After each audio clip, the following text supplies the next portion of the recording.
Ben merci, puis bonjour à tout le monde.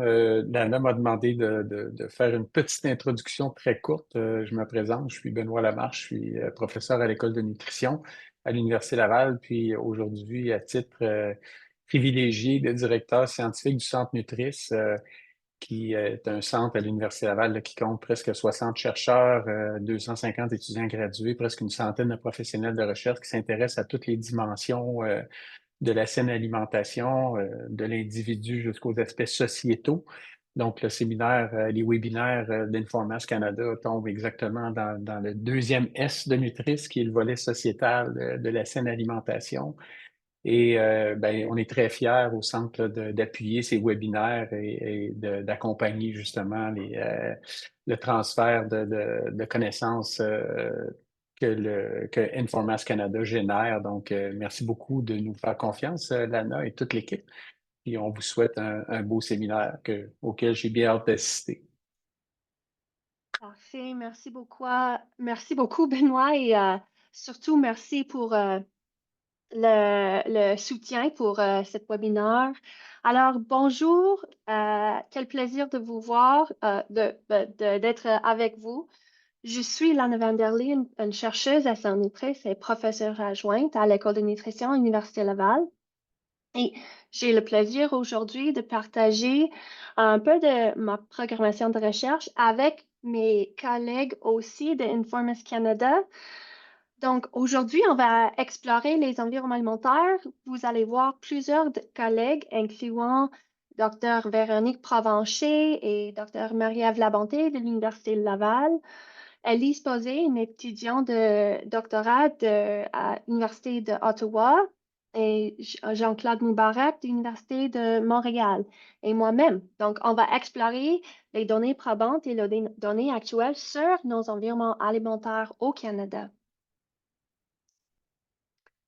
Euh, Avant de commencer, bien que nous nous rencontrons aujourd'hui sur une plateforme virtuelle, j'aimerais reconnaître le territoire sur lequel je vis, travaille et me divertis. Dans un esprit d'amitié et de solidarité, je rends hommage aux premiers peuples de ces lieux, étant à la croisée de Nyanwansayo, de peuple Huron-Wendat, d'une Dakina de peuple Wabanaki, d'une Tassinan de peuple Innu, d'une Taskinan de peuple Atikamek et de Walastakuk de peuple Wolastoqey. Nous nous honorons nos relations les unes avec les autres. Comme beaucoup d'autres peuvent se trouver sur différents territoires, je vous invite à reconnaître votre propre place sur ces territoires. Alors, on utilise déjà beaucoup le mot Informas. Donc, qu'est-ce que ça veut dire Informas? Informas est un réseau mondial de chercheurs dirigé par Boyd Swinburne de l'Université de Auckland. Informas a été créé en 2012 et a publié une série d'articles dans un supplément de la revue Obesity Reviews afin de caractériser et d'évaluer rigoureusement les environnements alimentaires. Les méthodes développées par Informas ont été conçues pour vraiment faciliter les comparaisons entre pays, mais aussi pour être adaptées au contexte de chaque pays. Le réseau est actuellement actif dans plus de 58 pays, donc c'est très, très actif mondialement. Aujourd'hui, on parle des environnements alimentaires, mais qu'est-ce que ça veut dire environnement alimentaire? Selon la définition de Informas, les environnements alimentaires sont tous les facteurs physiques, économiques, politiques et socioculturels qui influencent nos habitudes alimentaires. En bref, c'est vraiment tous les facteurs qui influencent ce que nous achetons et ce que nous mangeons. Il y a 5 ans, en 2020, nous avons reçu un financement de ERSC pour mettre en œuvre toutes les méthodes d'Informas au Canada afin de caractériser de manière exhaustive l'environnement alimentaire canadien. Pour ce faire, on a travaillé avec un grand groupe de chercheurs. Voici notre belle gang de chercheurs-chercheuses de tout le Canada qui ont contribué à ce travail, avec plusieurs autres et plus de 40 étudiants aussi. Alors, on a utilisé les données déjà disponibles ont été récoltés par nos collègues autour du pays. On a mené des études aussi pour collecter et caractériser les autres données qui étaient manquantes pour vraiment avoir un portrait complet de notre environnement alimentaire au Canada. Alors, chaque chercheur, chercheuse a contribué à un ou plusieurs des différents modules d'Informas. Alors, voici le cadre Infomas. Aujourd'hui, il y a trois couches. Une couche vert qui est plutôt les organisations, les processus. Il y a une couche jaune qui sont les impacts et la couche rose ici qui sont les résultats. Euh, nous avons déjà présenté les deux couches en vert par rapport aux politiques des secteurs publics et privés. Aujourd'hui, nous nous concentrerons sur la couche jaune, les impacts dans sept domaines politiques différents, c'est-à-dire les compositions des aliments, l'étiquetage des aliments, la publicité alimentaire, l'approvisionnement alimentaire, commerce de détail, les prix des aliments, puis les échanges et les investissements au secteur agroalimentaire. Et à la fin de la présentation, on va aussi toucher sur les résultats et qu'est-ce que ça veut dire pour nos habitudes alimentaires et la santé. Alors voilà le rapport et un lien pour le rapport d'Informas Canada 2025. Et on y va, on va explorer c'est quoi, est-ce que les environnements alimentaires au Canada sont-ils propices à une saine alimentation? Le rapport commence avec une graphique, un coup d'œil sur qu'est-ce qui se passe avec beaucoup de chiffres. Aujourd'hui, on va creuser dans les chiffres et on commence, je passe la parole à Véronique pour explorer, euh, décrire un peu notre approche et nos premiers domaines. Oui, tout à fait. Merci beaucoup, Lana. Donc, au niveau de l'approche, donc l'aspect plus méthodologique, on ne pouvait pas nécessairement avoir tous les aliments qui sont offerts là, au Canada. Donc, on est allé identifier des catégories qui nous semblaient vraiment prioritaires, puis on a pu là, les harmoniser aussi là, au travers là, des différentes provinces là, dans la mesure du possible. Puis pour faire nos analyses, on est vraiment venu identifier deux systèmes canadiens là, de profilage nutritionnel.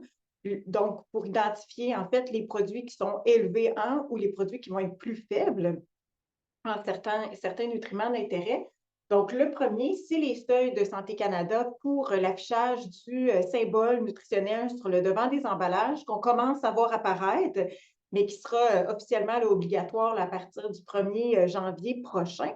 Donc, ce qui veut dire ici, dans les données qu'on va vous présenter, surtout là, pour la composition nutritionnelle, mais aussi des fois pour d'autres modules d'Informas, c'est généralement plus de 15 là, de la valeur quotidienne qui va être utilisée ici pour la quantité de sucre totaux, le sodium et les gras saturés là, dans les aliments qui sont concernés. Puis pour ce qui est des seuils pour voir les seuils les plus faibles, on est allé avec le modèle de profilage de Santé Canada qui a été proposé pour identifier les produits qui ne devraient pas faire l'objet de publicité destinée aux enfants. Donc, généralement, c'est des seuils qui oscillent entre 5, 6 et 10 pour les sucres, le sodium et les gras saturés. Donc, ça vous met un peu là, en contexte pour ce qui est là, de l'approche générale. Si on va maintenant à l'autre diapositive, donc pour la composition des aliments préemballés, donc le premier module d'Informas, pour travailler, pour évaluer en fait la composition nutritionnelle, on a vraiment travaillé avec deux bases de données. La première, qui est celle de l'Observatoire de la qualité de l'offre alimentaire, ici à l'Université Laval, dont je suis la directrice scientifique. Donc, on a pris les données de l'Observatoire, puis on les a aussi analysées en même temps que les données du Food Label Information Program, donc la base de données FLIP, qui est mis en place par ma collègue Mary Labbé à l'Université de Toronto. Donc, pourquoi ces deux bases de données? En fait, les deux avaient une méthodologie très similaire au niveau de la collecte de données, puis au niveau aussi des variables qui étaient disponibles. Donc, ça nous a vraiment permis de pouvoir les regrouper ensemble, puis de garder seulement les aliments qui étaient les plus récents. Donc, on est arrivé à un total ici de plus de 14 000 produits alimentaires et boissons emballés, donc avec les données les plus récentes qui oscillent entre 2017 et 2022. Juste un petit mot ici sur la collecte de données en tant que telle. On est allé dans les différents commerces alimentaires pour pouvoir aller collecter les données en utilisant, par exemple, l'information qui va être disponible là, sur les emballages, notamment le tableau de valeur nutritive qui va être la donnée qu'on va utiliser pour les analyses qui s'en viennent là, liées à la composition nutritionnelle. Donc, pour la prochaine diapo. Ici, pour l'analyse de la composition des aliments, on s'est vraiment basé sur les deux systèmes là, que je viens tout juste de vous présenter, deux systèmes canadiens là, de profilage nutritionnel. Donc, ce qu'on peut observer de façon globale, c'est que 64 des produits alimentaires offerts étaient élevés en sodium, en sucre ou en gras saturé. Donc, c'est quand même plus de la moitié là, de l'offre alimentaire, comparativement à 12 de l'offre qui avait une teneur plutôt faible en chacun de ces nutriments-là. Donc, si on va plus en détail avec la prochaine diapo, on voit que le pourcentage de produits riches en sodium, en sucre et en gras saturé varie toutefois d'une catégorie à l'autre. Donc, si on regarde ici plus précisément, on voit que c'est 93 des muffins et pâtisseries, 90 des desserts laitiers et 89 des viandes transformées, des charcuteries qui étaient riches en l'un des trois nutriments d'intérêt. Puis si on regarde par nutriment, on voit ici que c'est 84 des viandes fraîches ou surgelées, 84 des viandes transformées, charcuteries qui étaient riches en sodium, alors que du côté du sucre, c'était plutôt 84 des desserts laitiers et 74 des muffins et pâtisseries, qui va être plus riche là, en sucre. Et finalement, 73 des desserts laitiers et 65 des bonbons et chocolats qui étaient riches en gras saturés. Donc, comme vous pouvez le voir là, avec ces chiffres-là, je pense que ça parle d'eux-mêmes. On voit qu'il y a encore beaucoup d'améliorations à faire au niveau de la qualité de l'offre alimentaire, au niveau nutritionnel. Donc, il faut poursuivre les efforts qui visent justement l'amélioration de la qualité nutritionnelle par le biais, par exemple, de la reformulation. C'est d'autant plus important dans un contexte dans le contexte du nouveau symbole nutritionnel de Santé Canada qui arrive sous peu, comme je le mentionnais tantôt. Donc maintenant, je passe la parole à ma collègue Marie-Ève pour la suite. Merci, Véronique. Alors, de mon côté, j'ai abordé l'étiquetage alimentaire. La plupart d'entre vous savez, l'étiquetage, c'est une des sources d'information les plus utilisées par les consommateurs. Au Canada, l'étiquetage est réglementé depuis 2003 avec la plupart des aliments préemballés qui doivent présenter une liste des ingrédients et un tableau de la valeur nutritive. Les fabricants peuvent aussi ajouter des allégations nutritionnelles et de santé sur les emballages qu'on peut définir comme des déclarations facultatives, soit sur la teneur en nutriments ou encore sur les effets bénéfiques de certains ingrédients contenus dans un produit. Puis, comme Véronique aussi l'a souligné un peu plus tôt, la plupart des produits préemballés vont devoir afficher un symbole nutritionnel sur le devant de leur emballage à partir de janvier 2026 lorsqu'ils vont contenir des quantités élevées de gras saturés, de sucre ou de sodium. Alors, l'objectif qu'on avait ici dans le module sur l'étiquetage, c'était de caractériser l'utilisation des allégations nutritionnelles et de santé et d'évaluer la présence théorique et simultanée du nouveau symbole de Santé Canada dans 5 catégories d'aliments préemballés de l'Observatoire qui représentaient près de 3000 produits, soit les céréales à déjeuner, les boissons laitières et végétales, les craquelins et grignotines salées, les biscuits et les barres granola et enfin les yogourts laitiers et végétaux. L'information qui était présente sur les emballages a été classifiée à l'aide de la taxonomie qui a été développée par Informas et on a évalué le profil nutritionnel des produits à l'aide des seuils de Santé Canada pour le nouveau symbole nutritionnel. Alors, si on passe à la prochaine diapo, ce qu'on observe, c'est que près des 3/4 des produits analysés affichaient au moins une allégation nutritionnelle ou de santé. Ces allégations apparaissaient en fait sur plus de 90% des laits, des yogourts et des céréales. Et si on jette un œil plus précis aux différents types d'allégations, les plus communes étaient celles relatives à la teneur en nutriments, un exemple étant source de protéines, qui figurait sur près des 2/3 des produits. Et ces allégations portaient en fait le plus souvent sur les calories, les fibres et les gras trans.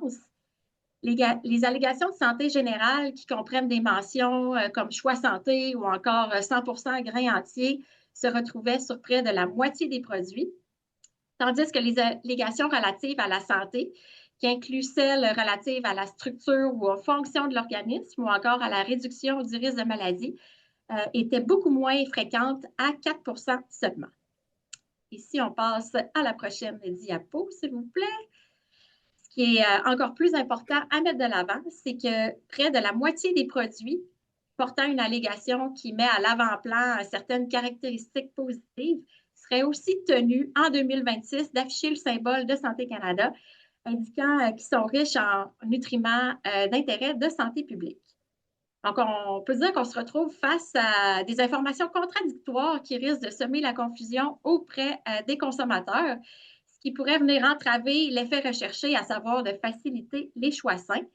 Ça suggère aussi qu'il pourrait y avoir place à améliorer la réglementation fédérale en matière d'étiquetage en restreignant l'utilisation d'allégations lorsque les produits affichent un symbole élevé 1 sur leur emballage, comme c'est observé là, dans d'autres pays à travers l'Amérique. Alors, juste avant de passer la parole à Élise pour le module sur le marketing, je tiens à souligner la contribution de Sarah Maud Abran, qui est étudiante à la maîtrise avec ma collègue Lana et qui a réalisé les travaux que je viens de présenter.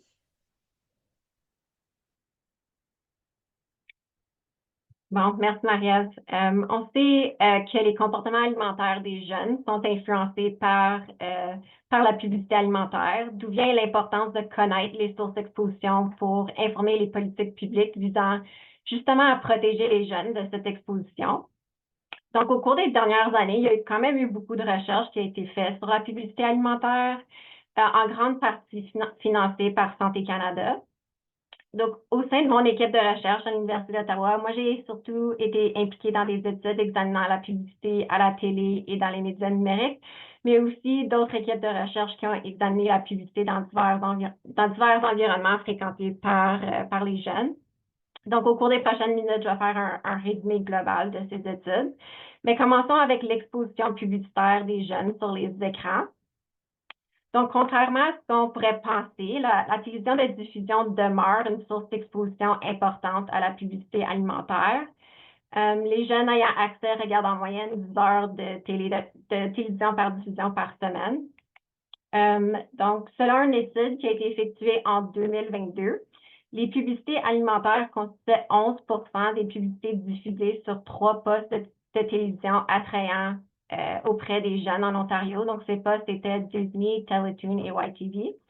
Donc, en moyenne, il y avait 4,5 publicités alimentaires qui étaient diffusées par heure sur ces postes. Et les catégories d'aliments figurant les plus fréquemment dans ces publicités étaient les céréales à déjeuner, les yogourts et les restaurants. Et 94% de ces publicités alimentaires qui étaient diffusées étaient considérées moins saines selon un système de profilage développé par Santé Canada selon la teneur des aliments en sodium, sucre et gras saturés. Prochaine diapo. Et au cours d'une année, les enfants sont exposés à des centaines de publicités alimentaires sur la télévision de diffusion. Donc, ceci est le cas en Ontario où il n'y a aucune restriction sur la publicité alimentaire. C'est aussi vrai au Québec, malgré qu'il y a une loi provinciale qui interdit la publicité commerciale destinée aux enfants de moins de 13 ans. Donc, la figure présentée ici rapporte l'exposition moyenne à la publicité alimentaire chez les enfants âgés de 2 à 11 ans habitant à Toronto et à Montréal en 2019. La barre bleu foncé représente l'exposition sur les 10 postes les plus populaires chez les enfants. On constate que les enfants à Toronto et Montréal et ceux habitant à Toronto et à Montréal étaient exposés à plus de 1300 publicités alimentaires en moyenne sur ces 10 postes en 2019 et dont la majorité, donc 90%, faisait la promotion d'aliments ou de marques moins sains. La barre turquoise, quant à elle, rapporte l'exposition sur les postes attrayants pour les jeunes. Donc, on remarque que l'exposition chez les jeunes à Toronto et les anglophones à Montréal s'élevait à 400 publicités alimentaires en moyenne en 2019, alors que l'exposition moyenne chez les francophones à Montréal était de 87 publicités alimentaires seulement. Mais dans l'ensemble, on constate que les restrictions au Québec ne protègent pas suffisamment les enfants de la publicité alimentaire malsaine, du moins à la télé. Prochaine diapo. Les médias numériques constituent également une grande source d'exposition au marketing alimentaire chez les jeunes, surtout comme ils peuvent passer des heures sur leurs appareils mobiles à chaque jour. Donc, on pense que les publicités numériques auraient un pouvoir de persuasion plus élevé du fait que les publicitaires utilisent des données sur nos activités en ligne pour nous cibler plus efficacement selon nos intérêts. Donc, il y a eu une étude qui a mesuré l'exposition de 100 jeunes dans les médias numériques par capture d'écran. Donc, les participants ont été invités à utiliser leur téléphone intelligent ou leur tablette pendant 30 minutes, comme ils le feraient normalement, et les écrans ont été enregistrés. Donc, en se fondant sur l'exposition de ces jeunes pendant 30 minutes et le temps qu'ils passent sur leurs appareils, il a été estimé que les enfants âgés de 6 à 11 ans seraient exposés à plus de 4000 publicités alimentaires en moyenne sur leurs appareils mobiles par année. Et les ados, les ados de 12 à 17 ans, eux, seraient exposés à plus de 8000 publicités par année sur leurs appareils mobiles. Et encore une fois, 90% de ces publicités faisaient la promotion de produits ou de marques moins sains. Prochaine diapo. En plus de l'exposition sur les écrans, les jeunes sont aussi exposés au marketing dans les environnements qu'ils fréquentent au quotidien. Donc, les centres récréatifs et sportifs sont des environnements qui offrent aux familles l'accès à des activités physiques et qui constitueraient un endroit idéal pour promouvoir la santé. Malheureusement, la majorité de la publicité alimentaire qu'on y trouve, qui est souvent associée à la vente d'aliments et à la commandite, ne fait pas la promotion de saines habitudes alimentaires. Donc, en 2022, 134 centres récréatifs et sportifs situés dans 9 provinces ont été audités et dont 85 d'entre eux ont fait compléter un sondage en ligne sur la commandite. Selon cette étude, 89% des centres récréatifs et sportifs avaient au moins un cas de promotion alimentaire. Et encore une fois, la majorité de ceux-ci faisaient la promotion de produits de marque ou de détaillants moins malsains. Et de plus, 37% des centres avaient au moins un commanditaire alimentaire malsain. Prochaine diapo. Le marketing alimentaire, sans surprise, est aussi fréquent à l'extérieur des commerces alimentaires, donc que ce soit à l'extérieur des commerces alimentaires, que ce soit les épiceries ou les dépanneurs, par exemple. Donc, selon une étude ayant audité plus de 800 commerces d'alimentation dans 9 provinces, environ 66% des commerces avaient des publicités alimentaires à l'extérieur des commerces. Et encore une fois, plus de 2/3 des publicités qui contenaient un aliment ou boisson étaient pour des produits malsains ou moins sains, je devrais dire. Les emballages de produits alimentaires constituent aussi une source d'exposition chez les enfants, autant dans les commerces qu'à la maison ou au moment de la consommation. Donc, il y a eu une analyse des emballages de plus de 5000 produits, des 5 catégories d'aliments qui a été mentionnée plus tôt, donc soit les céréales à déjeuner, les biscuits et barres granola, les grignotines salées, les boissons laitières et végétales et les yogourts. Et cette étude a révélé que 33% de ces produits comportaient des techniques de marketing attrayantes pour les enfants. Donc, des exemples, ça serait la présence de personnages de marque, des athlètes ou des célébrités, des jeux ou l'utilisation de couleurs vives. Donc, ce pourcentage s'élevait à 46% dans le cas des céréales à déjeuner. Et parmi les produits comportant des techniques de marketing attrayantes aux enfants, 91% étaient considérés moins sains. Prochaine diapo. Et finalement, l'école constitue un environnement dans lequel les enfants passent quand même 6 heures quotidiennement pendant 9 à 10 mois de l'année.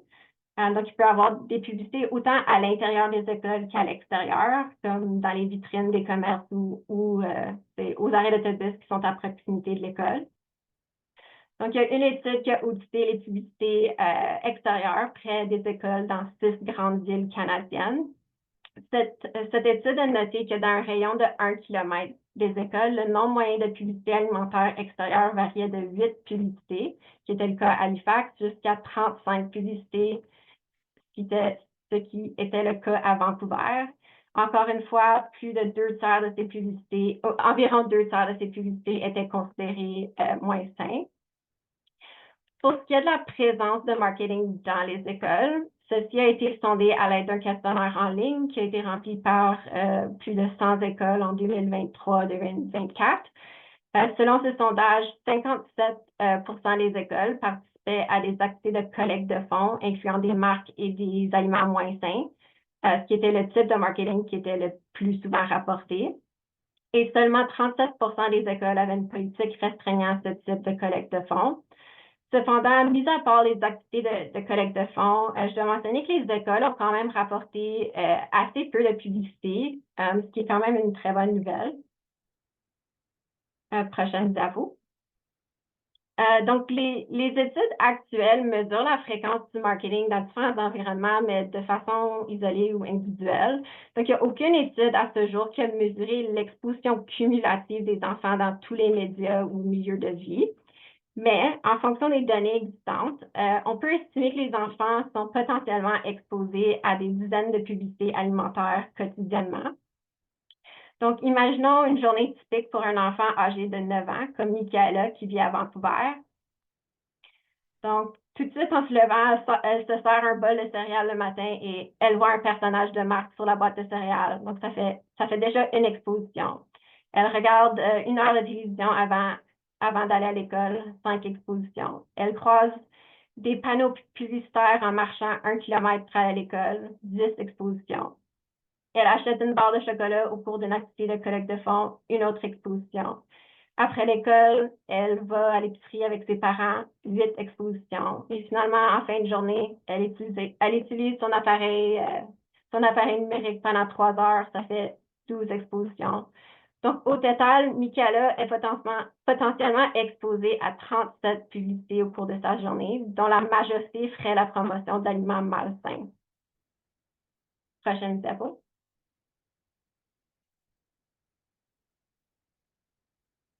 Imaginons maintenant un ado de 14 ans qui vit à Québec, qui, lui, tout de suite en se levant, il va consulter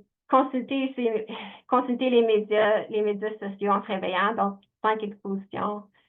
Il croise un dépanneur en marchant à l'école, une autre exposition. Il jette un coup d'œil aux médias sociaux sur son téléphone intelligent au cours de la journée à l'école, 4 expositions.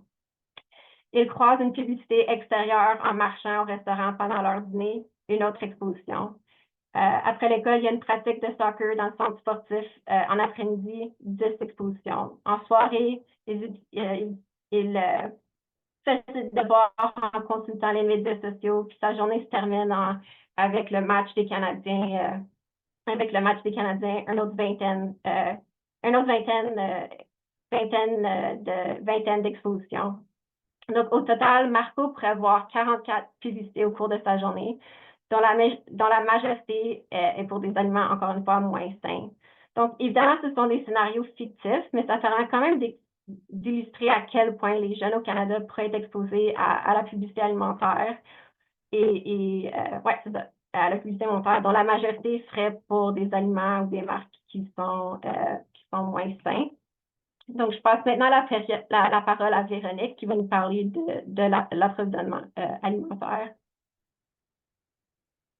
Oui, tout à fait. Merci, Élise. Donc, au niveau de l'approvisionnement alimentaire dans le secteur public, on sait que les institutions publiques comme les écoles dont on vient de parler, les hôpitaux, les centres récréatifs, peuvent être des milieux très importants pour la promotion d'environnements alimentaires sains, donc des environnements favorables à la saine alimentation, parce qu'ils peuvent jouer un certain rôle d'exemplarité puis être en adéquation avec les recommandations alimentaires actuelles.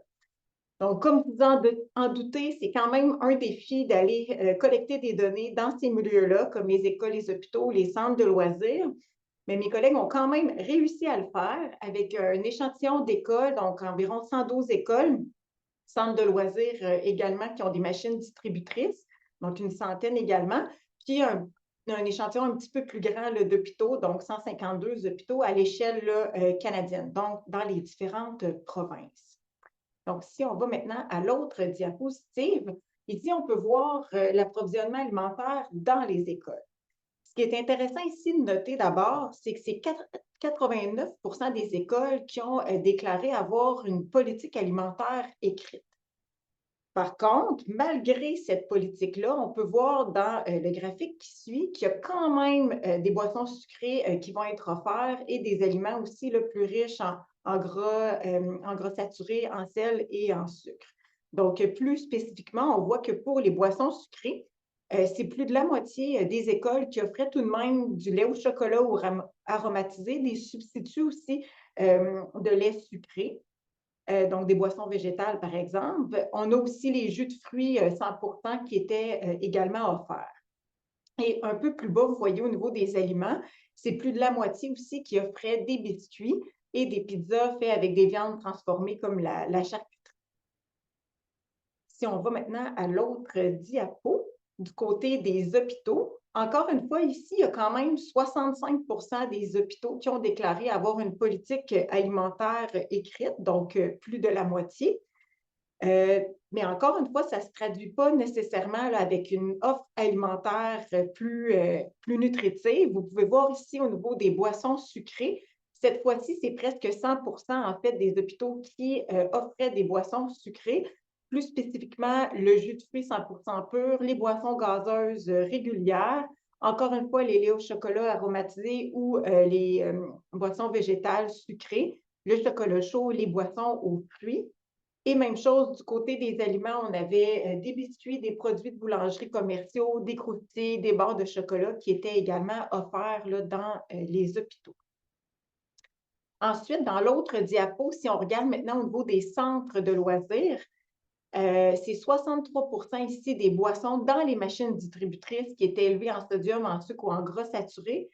Et 9% des machines distributrices ont vendu plus de 80% de boissons qui contenaient peu de ces nutriments d'intérêt. Donc, de façon globale, vous pouvez voir que le portrait montre que même si ces milieux-là vont se doter d'une politique alimentaire, ça ne va pas être nécessairement se traduire par une qualité nutritionnelle plus intéressante au niveau des produits offerts. Donc, la qualité nutritionnelle n'est pas toujours au rendez-vous. Donc, il semble y avoir des enjeux au niveau de la mise en œuvre de ce type de politique-là qui ne va pas entraîner systématiquement des améliorations de l'offre alimentaire. Et donc, il y a d'autres mesures qui s'avèrent nécessaires pour assurer l'application des politiques alimentaires. Ça montre aussi certaines limites dans les lignes directrices provinciales qui vont plus être de nature volontaire en matière de nutrition. Donc, encore une fois, d'autres politiques peut-être à explorer davantage dans le futur. La parole est à toi maintenant, Lana, pour la suite. Merci, Véronique. Alors, maintenant, on passe au prix des aliments. Nous avons recueilli plusieurs études de laboratoire de Marie Labbé à l'Université de Toronto. Ces études ont été menées par Emily Zeraldo, qui examine les prix des produits individuels. La question que nous voulons poser ici est la suivante. Les aliments plus sains sont-ils plus chers? Les résultats de la première étude sont plutôt mixtes en examinant les teneurs en sucre de plusieurs catégories de produits. Les produits de boulangerie et desserts surgelés présentaient une tendance selon laquelle les produits contenant moins de sucre coûtaient moins cher. Mais ce n'était pas la même affaire avec toutes les autres catégories. Donc, le lien avec les prix et les qualités nutritionnelles diffèrent entre les catégories. Une autre étude menée par Emily a montré que la réformulation des produits pour rendre les produits plus sains n'était pas associée à une augmentation des prix au fil du temps. Ça, c'est bonne nouvelle parce que ça veut dire que le coût de réformulation n'a pas été transféré aux consommateurs. On a aussi plusieurs études par rapport le prix plutôt un patron de diète. Voilà une étude réalisée par Nathan Taylor du laboratoire de Catherine Ma à Dalhousie, qui a utilisé un audit numérique national de coûts hebdomadaires de paniers de provisions nutritives au Canada en utilisant la technologie de web scraping dans 751 magasins de plus grands distributeurs de produits alimentaires au Canada et a trouvé des variations substantielles dans le coût du panier de l'une côte à l'autre. Les estimations les plus élevées ont été relevées dans les provinces de l'Atlantique et suivies par les territoires. Et pour les personnes intéressées par l'évaluation des apports alimentaires en fonction des prix des aliments, la recherche de l'équipe de CAFI et en particulier Gabriela Luongo a également montré qu'il est important de garder en tête que la précision est la source des prix des aliments utilisés dans ces analyses peuvent introduire aussi un biais dans l'estimation du coût de l'alimentation, c'est-à-dire que les prix dans l'épicerie, quand on compare les prix dans les épiceries en ligne, ça diffère un peu. Donc, c'est important pour considérer nos méthodes ici. Toute discussion sur les coûts, les prix et l'accessibilité des aliments doit s'inscrire dans un contexte socio-économique plus large aussi. Donc, c'est important de noter que les changements dramatiques de coût de la vie, tels que nous les avons connus depuis la pandémie, n'affectent pas les Canadiens de la même manière. Ça, c'est important à noter. Aussi, notre suivi approfondi est de grande qualité de l'insécurité alimentaire des ménages au Canada qui sont plutôt effectués par Proof révèle que les taux d'insécurité alimentaire les plus élevés sont observés chez les personnes qui connaissent les plus grandes difficultés financières. Donc, c'est vraiment ici une question de notre situation financière qui influence nos susceptibilités à insécurité alimentaire. Et dernièrement, pour ceux qui étudient ce sujet et l'inégalité de statut socio-économique dans la qualité de l'alimentation, il est important de tenir compte du fait que cette inégalité peut être due au coût de plus élevé des régimes de meilleure qualité, à la différence des prix entre les aliments de meilleure qualité et de moins bonne qualité, ainsi qu'au budget disponible et alloué à l'alimentation par les consommateurs ou ménages. C'est-à-dire qu'on peut intervenir ou agir à plusieurs points ici. Oh, excusez-moi. Petit gorgée d'eau. Bon. Le prochain domaine politique est le commerce de détail alimentaire. Je vais présenter deux études menées par Leah Minaker à l'Université de Waterloo. Leah a examiné le nombre moyen de détaillants à moins d'1 kilomètre des écoles parce que les expositions ou les endroits qui s'agit de l'opportunité d'achat des produits alimentaires peuvent influencer nos jeunes, nos ados, nos enfants quand ils sont à l'école ou en route à l'école. Les données de Léa montrent qu'entre 19 et 45 commerces d'alimentation étaient dans un rayon de 1 km autour des écoles, les chiffres compris entre 2 et 7 restaurants minutes. On peut voir beaucoup de variations aussi. À Vancouver, le chiffre, c'est 45 commerces de détail alimentaire autour des écoles. À Kitchener, Ontario, c'est un peu plus bas, plus proche de 20. On peut aussi penser aux environnements dans les commerces de détail alimentaire. Léa a effectué 3 études menées dans 13 villes qui ont permis d'examiner les emplacements stratégiques dans les commerces, c'est-à-dire près des caisses, dans les bouts d'allées et dans les îlots. Alors, dans ces 13 villes, dans l'échantillon, on constate que c'est la vaste majorité qui propose au moins un aliment malsain près des caisses, dans les bouts d'allée ou dans les îlots ou les endroits qui influencent les consommateurs beaucoup. Aussi, dans le Six City Study, tous les petits drapeaux ici en jaune, on constate que 1 sur 2 commerces avaient des mœurs de malbouffe. Si nous nous souvenons des dépanneurs lorsque le tabac était plus répandu et de ces mœurs de paquets de cigarettes, il faut appliquer la même idée ici, que ces mœurs des produits intrinsèquement mauvais pour la santé sont présents dans 1 sur 2 commerces de détail dans l'échantillon. Rapidement, je n'entrerai pas dans les détails, mais le rapport contient également des données sur les éléments de commerce et d'investissement provenant du secteur agroalimentaire. On constate ici que les investissements directs étrangers dans la fabrication de produits alimentaires au Canada sont passés de 10 milliards à 32 milliards de dollars entre 2000 et 2022. Qu'est-ce que ça veut dire? C'est les compagnies, les grandes multinationales qui, à la plupart de leur répertoire, leur offre et souvent les produits moins sains. Dans le rapport, on présente également une brève synthèse sur les environnements alimentaires numériques. Lise a déjà écrit l'exposition au marketing numérique qui est très répandu et très puissant. Ça, c'est un élément important qu'on va examiner dans les prochaines années beaucoup plus, je pense.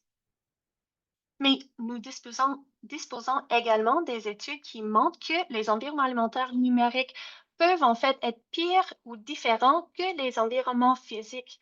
Par exemple, une étude menée par Jennifer Lee à l'Université métropolitaine de Toronto a révélé que seuls 61 des produits affichaient des informations nutritionnelles sur les produits vendus. Mais qu'est-ce que ça veut dire? Ça veut dire qu'à l'épicerie, on a les informations nutritionnelles disponibles, mais si on cherche sur une épicerie en ligne, c'est pas disponible. Et surtout, ça a une implication pour notre réglementation actuelle au Canada. Finalement, dans le rapport, on a aussi examiné les environnements alimentaires avec une prisme de l'équité en santé. On a les inéquités dans l'exposition. Est-ce qu'il y a des endroits où les populations qui sont plus exposées aux environnements alimentaires moins sains, mais également on a regardé les inéquités de susceptibilité ou vulnérabilité aux environnements alimentaires malsains. Parce que si on a moins de capacité ou moins de ressources, est-ce qu'on est plus vulnérable quand on est exposé aux environnements alimentaires malsains? Malheureusement, on manque beaucoup de données par rapport les iniquités actuelles. Donc, ça, c'est un domaine de recherche où on va explorer plus tôt dans les prochaines années. Maintenant, je passe la parole à Jean-Claude pour explorer qu'est-ce que cela signifie. On a utilisé les méthodes Informest pour publier 3 rapports par rapport à l'impact de nos environnements alimentaires dans la qualité de notre patron alimentaire et les facteurs de risque et le taux des maladies non transmissibles liées à l'alimentation. Malheureusement, seulement disponible en anglais, mais sur le site web. Alors, Jean-Claude, la parole est à vous. Merci, Lana. Donc, je suis toujours un peu estomaqué de voir les données que Informas produit parce qu'on réalise à quel point au Canada, on vit dans des environnements défavorables à la santé, tant au niveau du prix des aliments que de la disponibilité que du marketing. Les Canadiens sont exposés à des environnements qui les encouragent à effectuer des choix alimentaires malsains. Donc, on peut se poser la question, quel est l'impact de cette exposition-là sur les habitudes de consommation et les habitudes d'achat des Canadiens? Donc, ce qu'on a pu rapporter dans le rapport d'Informas, c'est que globalement, au niveau de la population, près de 47% des calories qui sont consommées chaque jour proviennent d'aliments ultra-transformés, des aliments qui ont été associés aux maladies chroniques et à la mortalité, et dont plusieurs mécanismes sont identifiés dans la littérature pour expliquer leur lien avec la surconsommation et l'état de santé. Donc, c'est à peu près la moitié des calories qui sont consommées qui viennent de produits qu'on peut juger de malsains. Et donc, on peut relier ça directement avec la qualité des environnements alimentaires qui offrent en grande majorité des produits malsains. Les habitudes de dépenses alimentaires des Canadiens également sont affectées. Donc, on va allouer près de 45% de nos dépenses alimentaires qui sont consacrées à ces produits ultra transformés, dont des croustilles, des boissons sucrées, des pains commerciaux, du Cheese Whiz, etc., des hot dogs, donc des produits qu'on retrouve dans les environnements alimentaires. Et donc, il n'est pas étonnant qu'en conséquence, la qualité de l'alimentation des Canadiens, elle est déplorable. On peut rapporter que 60% des personnes au Canada vont consommer plus de sucre que les recommandations de l'OMS. On sait qu'à peu près 75% de ces sucres proviennent des produits ultra transformés. On peut également rapporter que 80% des hommes et 45% des femmes consomment un excès de sodium. Pour le sodium, c'est un peu plus complexe. Beaucoup de sodium viennent de produits transformés, mais également, il faut penser aux sels qu'on utilise dans les cuisines, donc tant aux habitudes de cuisine qu'à la consommation de ces produits. Donc, globalement, on peut associer la qualité des environnements alimentaires aux habitudes d'achat et de consommation des Canadiens. Et le constat, c'est qu'on vit dans un pays où c'est la norme d'offrir des aliments malsains et ça devient un peu la norme de consommer et d'acheter ces produits que l'on juge malsains. Donc, la situation, elle est assez dramatique et on peut se poser la question, qu'est-ce qu'on peut faire pour changer cette norme sociale? Donc, que pouvons-nous faire? Bien sûr, dans Informas, on propose des politiques publiques pour changer l'environnement alimentaire, changer le prix, changer la publicité, changer l'offre des aliments. Juste avant de vous parler de ces politiques, j'aimerais vous parler des défis que l'on peut contempler qui vont faire en sorte que notre transformation des systèmes alimentaires va être facile ou difficile. Donc, pour transformer nos systèmes alimentaires, on a besoin d'abord d'une volonté politique qui est très claire et nette. On est chanceux au Canada, on a eu, avec le gouvernement Trudeau, un gouvernement libéral qui s'est engagé dans des politiques alimentaires. On va espérer qu'avec le nouveau gouvernement Carney, cette volonté soit reconduite. On a besoin beaucoup de cohérence dans les politiques publiques. Et ça, c'est quelque chose qui va moins bien, je dirais. On peut constater que beaucoup de produits, comme on l'a démontré, beaucoup de produits qui sont malsains et qui vont être affichés avec la loupe vont quand même offrir des allégations de santé. Et donc, cette contradiction-là, elle est problématique pour le consommateur. On peut également donner un autre exemple. À peu près la moitié des aliments du Québec qui sont promus pour supporter l'économie locale sont des produits ultra transformés. Donc, il faut penser à cette cohérence entre nos stratégies pour adresser la crise climatique et nos stratégies pour adresser la transition alimentaire et le faire de manière cohérente. Il faut que ce qu'on enseigne à la maison puisse être enseigné dans les écoles et être appliqué dans les hôpitaux, par exemple. On a également besoin de politiques fondées sur des preuves scientifiques. Au Canada, on est très bon pour baser nos politiques sur des données probantes, mais il faut faire attention parce que si on regarde ce qui se passe aux États-Unis, on a un gouvernement Kennedy qui parle beaucoup d'agir sur les produits ultra transformés, mais dont les politiques peuvent ne pas se baser sur des données probantes. J'ai l'impression qu'on est dans un temps où l'expert, la science est moins valorisée que dans le passé. Donc, quelque chose à garder en tête, de toujours développer nos politiques sur la base de données probantes et faire attention sur les dérives que l'on peut voir, par exemple, chez nos collègues américains. Relié à ça, nos politiques publiques dépendent bien sûr donc de la participation, de la collaboration de tous. Et ici, il faut admettre que dans la littérature, on reconnaît que le secteur privé va parfois mener des activités politiques corporatives qui peuvent ralentir nos efforts de santé publique. On peut penser au projet de loi pour restreindre la publicité au Canada qui a été beaucoup affecté par des stratégies d'influence et de plaidoyer de la part de l'industrie. Donc, c'est un défi qui est important. Au Canada, on est plusieurs chercheurs à documenter ces relations d'influence entre le privé et le politique. Et c'est important, nous, scientifiques, d'en tenir compte dans nos travaux. Finalement, on a besoin que la société civile supporte cette revendication de développer des politiques publiques. Les pays où on a vu des politiques publiques très fortes sont des pays où la société civile s'est fortement engagée. Donc, on a besoin de l'appui de tous les secteurs pour délier aussi peut-être ce lien de connivence qui s'est créé entre le privé et le politique. Voilà pour les défis qui nous attendent.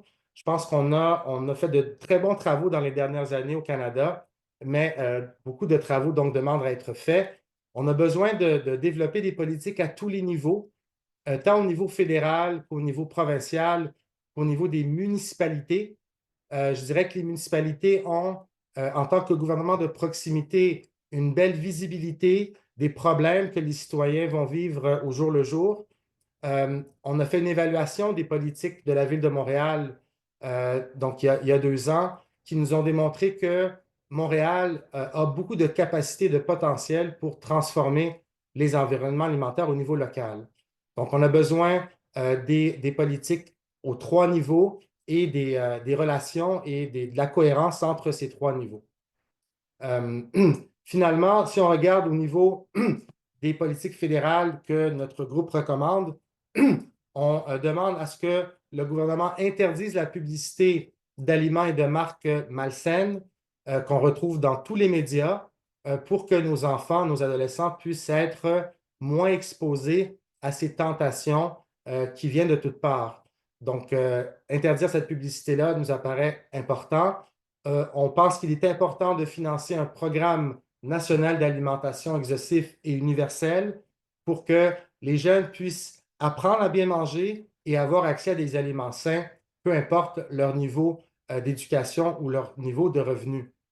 Il est important de réfléchir à la qualité de l'alimentation dans les restaurants, entre autres le menu destiné aux enfants et pourquoi pas mettre en place des limites obligatoires pour le sodium, les sucres et les gras saturés pour les principales catégories d'aliments emballés et de restauration. Je pense que c'est important également d'investir dans des stratégies plus inclusives pour aider les personnes qui ont des revenus plus faibles à obtenir des aliments plus sains. Finalement, mettre en place une taxation sur les boissons sucrées serait une stratégie efficace comme c'est une stratégie d'éducation, mais c'est une stratégie qui peut également permettre donc de diminuer la consommation de ces produits tout en réinvestissant l'argent récolté dans des initiatives de promotion de la santé. Donc, on propose plusieurs de ces politiques-là dans notre rapport et je le répète, pour pouvoir mettre en œuvre ces politiques, on a besoin d'adresser les défis que j'ai mentionnés dans la diapo précédente. Donc, sur ce, je recède la parole à ma collègue Lana pour la conclusion. Oui, merci beaucoup, Jean-Claude. Oui, c'est le fun de noter qu'on a les recommandations pour la politique dans plusieurs domaines. On a un peu d'action, par exemple, on a l'annonce de le Programme national d'alimentation scolaire. Maintenant, c'est le moment de vraiment agir pour être certaine que c'est une bonne politique qui va créer les environnements alimentaires scolaires favorables pour nos jeunes.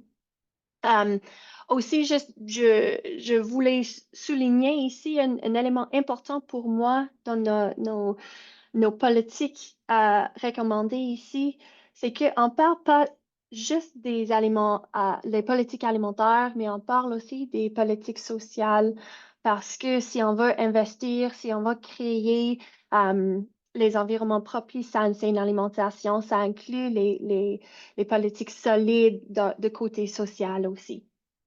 Donc, avec ça, je termine la présentation avec plusieurs remerciements pour mes collègues qui ont présenté aujourd'hui et pour tous nos collaborateurs qui ont nous aidé d'inclure leurs données dans notre rapport. Un remerciement à Centre Nutris pour le financement pour nos webinaires et aussi à IRSA pour tout le financement.